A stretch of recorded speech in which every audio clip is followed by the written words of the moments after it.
You're listening to an Airwave Media Podcast. We ended the election season with an episode about the nail-biting 1968 presidential election and the race to the wire between Humphrey and Nixon. I picked up a book, 1968 by Charles Kaiser, and it's one of those things that I wish I had prior to the election. Not that I think I got anything wrong in the election podcast, but just some little flavor. And there are some nuggets there, particularly about the entry of McCarthy into the 1968 presidential race to take on Johnson, his run in New Hampshire, a surprise to some. He gets up on the Senate floor and speaks that he's going to run against Lyndon Johnson. And here, Robert F. Kennedy, who is a senator from New York, you have to understand, he got to be senator in 1964 with Lyndon Johnson's help. Why did Robert Kennedy, great Kennedy name, right, need Lyndon Johnson's help? Expedia and Visit Scotland invite you to come step into centuries of history that await in Scotland. Castles steeped in legend walk along cobblestone streets. Come share the warmth of stories passed down through generations. This is a place with a past that is fully present today and all yours to explore. Plan your Scottish escape today at expedia.com/Visit Scotland. Well, Robert Kennedy, is originally from Massachusetts. He was running for Senate in New York, and his opponent was saying he was a carpetbagger. And so having the president who at this time, in the wake of Kennedy's assassination, Lyndon Johnson takes over, he's about to win in a big blowout election, he's popular everywhere, may not be the most popular person personally with everyone, but as president, he goes up and campaigns for Kennedy, and that issue is kind of eliminated. And Kennedy becomes senator. So now, it's only 4 years later. That's the way you have to think of it. And does he want to stick a knife in the back of the guy that helped him? And even if he does personally, because there was no love lost between Kennedy and LBJ, does Robert Kennedy want to be seen as someone who does that? All these calculations. And then also, would he win? George McGovern provides a perspective. McGovern talks to Robert F. Kennedy upon Kennedy discovering that McCarthy's going to run. This senator from Minnesota, who was somewhat obscure, is going to challenge the president of the United States. But Kennedy hadn't. George McGovern's account is that Kennedy tells him, George, hold off on supporting McCarthy. I know you may want to join this crusade. I know the politics are right. Hold off. Which McGovern interprets as he knows Kennedy's going to enter the race. But he's also troubled by it. McCarthy's going to get a lot of support, he tells McGovern. He's going to do very well in New Hampshire. It was as if, this isn't what RFK said, but it's as if McGovern thought that RFK was telling him, my God, I should have done this. I should have jumped in. Kennedy eventually will jump in, but he'll be assassinated after the California primary. And George McGovern, his friend to the Kennedy family, will, for the most part, step in Kennedy's place at that 68 convention. He's going to back Humphrey when Humphrey gets the nomination, but during the convention, he's going to be representing California and the Kennedy delegates. Kind of the return favor that the Kennedy family does for McGovern is some help in politics in his own race in 72, the next election, but also helping with that when McGovern needed it after the failure of Eagleton, helping with getting a vice presidential candidate, and Sergeant Shriver, who's by marriage a member of the Kennedy family, joins his ticket. McGovern wins Massachusetts, D.C., and nothing else. I didn't have enough material to do a leftovers from 1968 type podcast, but I usually do that. But I didn't have quite enough. There is something that I missed in that whole podcast. We talked about how everything went right to the wire. And Humphrey could have won, or Nixon could have won. You have at the last minute the bombing halt. You have Humphrey starting to edge on Nixon in the polls. George Wallace is taking enough states away from both Humphrey and Nixon that, in different ways makes it difficult for both of them, but also kind of evens out the race. Because Nixon can't easily get those deep South states of Alabama, Mississippi. Wallace is going to get them, but he can compete for other states. Border states like Virginia and Maryland. You have Gallup says one thing, Harris says the other, right? One says Nixon, the other one says Humphrey. That's how crazy it is in the last final days. The swing states are New York. The swing states are California. It's crazy. Missouri's a swing state. Texas is a swing state in 68. Up is down, down and up from where we are now. But there was one additional problem that Humphrey had in those last days. He didn't have enough money. And the thought of in a two-party system, like one candidate or the other, just not having enough money to really take advantage of where the polls were going. It seems crazy to us. But the Democratic Party just simply didn't have the type of cash-raising mechanisms that they have now. They had some, most of what they raised was from labor. A lot of that money had been spent. The DNC would be in a deficit after this. And their campaigns of 72 and 76 would be difficult to fund because of that. So they'd have to institute some fundraising processes. But it's crazy. They do start getting some donations late, but they're having trouble spending it that quickly. You can't just spend money as quickly as we can now with online things and all of that. California, for instance, there were no TV ads available for Humphrey to spend in the last week. Everything had already been purchased.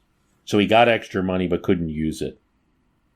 In New York in 1968, some group of New Yorkers, after midnight, would have tuned in to WBAI radio. BAI would play music, underground music, and it'd also have very left-wing news and viewpoints. WBAI is still on the air. Used to listen to it in the 90s. But in 68, it would air conspiracy theories, it'd have people on that seriously would say Lyndon Johnson was behind the assassination of JFK and go on for hours about it.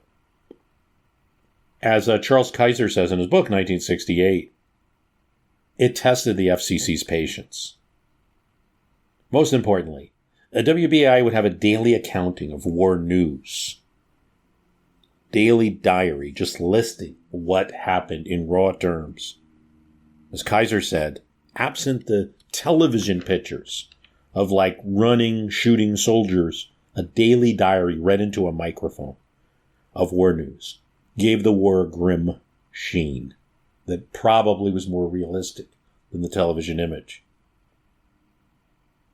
In 1967, Arlo Guthrie goes on WBAI and performs Alice's Restaurant, a simple story about a rural arrest for littering, along with a visit to the Army Induction Center mixed together with visits to Alice's wonderful restaurant. We can have anything you want. Check out Alice. In a few minutes, Kaiser writes, Arlo had made the absurdity of youth logical and the logic of adults absurd. Alice is based on a real person, Alice Brock. She was an artist in New York, and when she got married, they moved up to Pittsfield, Massachusetts, but she retained a kind of bohemianness, and her husband obliged. Husband was a woodshop teacher at a local college, and they had enough money to purchase an old abandoned church and turn it into kind of a center for bohemians. Today it lives on. It's in Great Barrington and lives on as the Guthrie Center. There doesn't appear to be a restaurant at first. Alice will later open several restaurants, but at first it seems to be after a Thanksgiving meal. And when Arlo Guthrie and another friend are depositing the garbage from the Thanksgiving meal.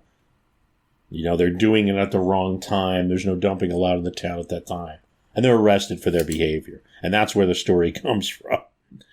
Her mother was so tired of all this talk about what she was doing for bohemians and art and all of this and said, open a restaurant. I taught you to cook. And so she did eventually. Wasn't open long. She tried things like after the song comes out, she tries things like a franchise of Alice's Restaurant. She tries a drive-through, which is moderately successful, and eventually a restaurant in the late 70s that has a disco floor right next to it. She'll stop restauranting in 1979. She never quite liked her fame, Alice Brock. It took till the 2000s, she said, to be comfortable with her role. The famous restauranting, that didn't last. One thing she always liked doing was a quiet hobby of painting rocks and then giving it to friends so that they could hide it in various parts of their home to be found later. Good Morning Cabal. Bob Fass. He had a show at midnight.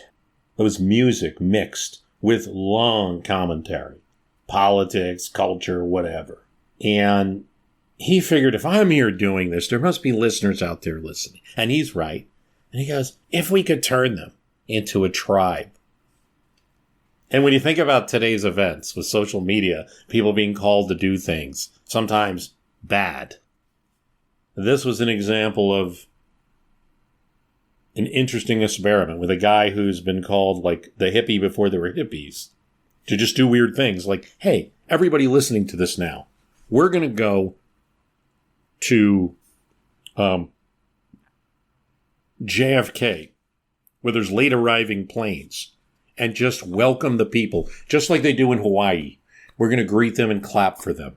And he would get hundreds of people to show up at JFK Airport, different security rules at this time, and just clap for random people who are arriving in the planes. He'd eventually do more things. Like he'd say, hey, there's this street that's really dirty. Let's go there on Avenue A and Avenue B and clean it up. And people would go and help clean it up. In one time, the sanitation department in New York is embarrassed. They don't want to hear that this random group of people are cleaning up the streets. And so when they hear about it, they get there early and the trucks go up and down the street. And so there's nothing to clean up when they get there. In another case, there was a woman who was a listener who had a fire. And a crowd of people were summoned from his invisible tribe to help her, from his cabal to help her clean up after the fire. He came up with an idea and asked his engineers, can you make a contraption that will allow up to 10 listeners at the time to come on the phone and talk all at the same time? The station engineer, Mike Edel, built it. And it was a feature of his show, 10 people on, sometimes talking over each other, not always, but 10 people available to talk, having this like giant conversation. Those are the type of experimental things he would do. He'd play 2 records at a time. He'd play records backwards. He'd play the same song over again. And he'd keep listeners aware of all the events around 1968 in Chicago and what was going on with the presidential election, what Nixon was doing, what Johnson was doing, the war, and the trials that came after Chicago. He would have Abby Hoffman on talking, and then in one episode, he has Arlo Guthrie, and history's made. We remember Alice's Restaurant, but we don't remember as well about Bob Fass, but there have been documentaries made about him. He died, I believe, in 2021. A little bit about David, from David Gergen's book. And it's called Eyewitness to Power. It's a little bit of a self-serving Washington guy book. Oh, look at how important I am. And David Gergen did serve with several presidents, notably Reagan, but also Nixon, and also President Clinton for a short time. Here's what he said about Reagan. Equality and community were less compelling to him. Philosophically, he was closer to Jefferson. He had found his conservative base was durable, was large, and it was a durable foundation for governing. If he played to that base, he felt it might only be 30% of the country. That was enough to get enough support to enact his policies. Modern conservatives, and he's writing this book in the 90s, Gergen compared to the Little Englanders in the UK, who had a cramped neo-isolationist view. William Crystal and David Brooks and David Gergen would denounce them. Reagan spoke in warm, velvety tones. His pollster, Richard Worthland, said, Reagan developed a bond of trust with the public. Iran-Contra was a serious blow, not because of the misdeeds itself, but because it snapped that bond of trust.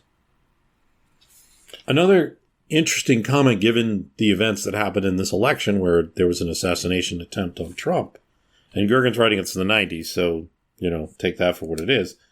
He notes that, the one thing that could be criticized about Reagan, especially when you're talking about the 1980s, and there is so much military service in most people's history because the World War II era is now coming to the fore.